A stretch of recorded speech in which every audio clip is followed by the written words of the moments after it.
최근 자연재해로 인한 일본 열도의 긴장감이 고조되고 있습니다. 도레고리로 불리는 환태평양 지진대에 속한 대만과 일본에서 연이어 강진이 발생하고 있습니다. 9월 18일 대만에서 일어난 규모 6.8, 7.2의 강진이 연이어 발생하여 건물이 무너지고 다리가 붕괴되는 등 엄청난 피해가 속출했는데요. 한번 자세히 알아볼까요? 그 전에 구독, 좋아요 한 번씩 부탁드립니다. 이 같은 대만의 지진 소식에 일본인들은 대놓고 자국에 큰 지진이 발생하지 않아 다행이라는 표현을 하고 있습니다. 대지진의 피해가 얼마나 무서운지 알기 때문에 자국에 끼친 피해가 주로 안도하는 것은 이해가 되지만 그렇다고 해서 주변국의 피해를 반기는 것은 이해 못할 행동입니다. 특히 일본인들은 11호 슈퍼태풍 흰남노가 한국을 강타했을 때도 일본의 우수한 건축 설계 시스템을 보고 따라했다면 서울 일대가 물바다에 빠지지 않았을 것이라며 오히려 조롱하기 바빴습니다. 그러나 이런 일본에서도 지진이 잇따랐습니다.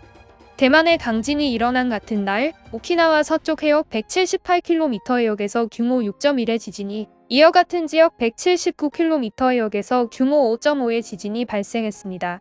이로 인해 일본 기상청은 쓰나미주의보를 내리며 엄청난 혼란에 빠졌으며 일본의 자만함을 전 세계에 알리게 된 꼴이 됐습니다.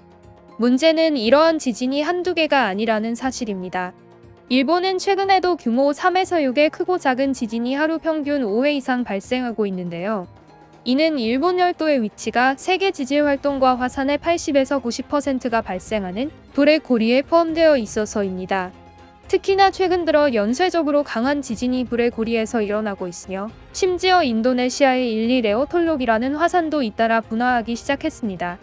또한 지진 전조 현상이라는 속설로 알려진 초대형 산갈치가 칠레에 이어 멕시코에서 포획돼 지진 가능성에 대한 우려의 목소리가 커지고 있습니다. 10월 10일 외신에 따르면 멕시코 시날로아주 해안에서 약 4m 길이의 산갈치가 포획됐다고 밝혔는데요. 이 산갈치는 평균 10m 길이까지 성장하는 세계에서 가장 긴 경고류로서 해당 어류는 200에서 1000m 깊이에서 서식하는 심해어입니다. 한편 앞서 지난 7월 칠레 북부 아리카에서는 약 5m 길이의 산갈치가 포획되기도 했습니다. 일각에서는 이를 대지진이 임박했다는 전조 현상으로 보고 있는데요. 칠레와 멕시코도 일본과 마찬가지로 지진 활동이 활발해 도레고리로 불리는 환태평양 지진대에 속하기 때문입니다. 실제 지난 2020년 7월 알래스카에선 산갈치가 발견된 후 며칠 지나지 않아 강도 7.8 지진이 발생했고 같은 해 멕시코에서도 산갈치가 나타난 후 열흘 만에 강도 7.5 지진이 일어났습니다. 2011년 후쿠시마 원자력 발전소 사고를 일으킨 동일본 대지진 이전에도 일본에서 산갈치가 다수 발견된 적이 있습니다. 일본에서는 일명 유구노 스카이로 불리는 갈치가 지진과 쓰나미에 대해 경고하기 위해 용궁에서 올라온다는 이야기가 전승되고 있는데요. 이 같은 심해어가 발견되는 것이 지진 전조 현상이라는 것은 과학적으로 증명되지 않은 속설이라고 합니다.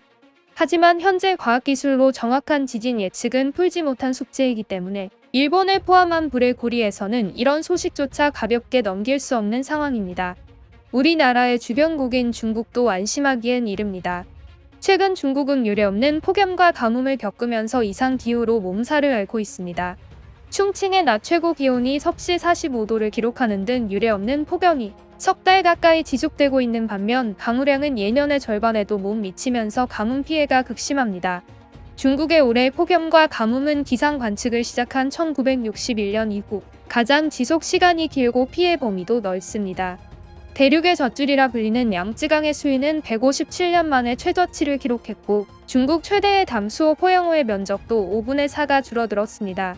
9개 성의 주민 246만 명이 식순환을 겪고 있으며 대규모 농작물의 피해가 발생해 곡물 수확에도 비상이 걸렸습니다. 전력의 80%를 양쯔강 수력 발전에 의존하는 스촨성은 전기가 부족해 거리의 신호등마저 꺼질 정도로 정전이 잇따르고 주요 생산시설도 가동을 멈췄습니다. 중국 기상당국은 다음 주쯤 폭염이 수그러들 것으로 전망했지만 가뭄은 언제 해소될지 예측을 내놓지 못하고 있습니다. 얼마 전 중국의 절임 채소인 파오차이가 국제표준 인증을 받았습니다. 역시나 문제는 중국 언론이 한국의 김치를 포함해 중국산 김치인 파오차이가 국제표준이 됐다고 주장했다는 것입니다. 또한 중국 네티즌들과 일부 언론들은 김치 종주국인 한국은 굴욕을 당했다면서 한국인들을 분노케 했습니다. 그런데 올해 기록적인 가뭄과 폭염 사태로 배추를 포함한 중국의 농산물들이 흉작이 되어버리고 말았습니다.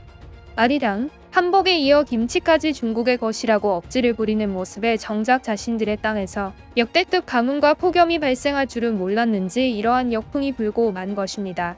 지구가 과거의 잘못들에 대해 벌을 내리기라도 하는 것일까요? 현재 중국과 일본은 자연재해로 인해 골머리를 앓고 있는 상황입니다. 여러분들의 생각은 어떠신가요? 댓글로 여러분들의 생각을 적어주세요.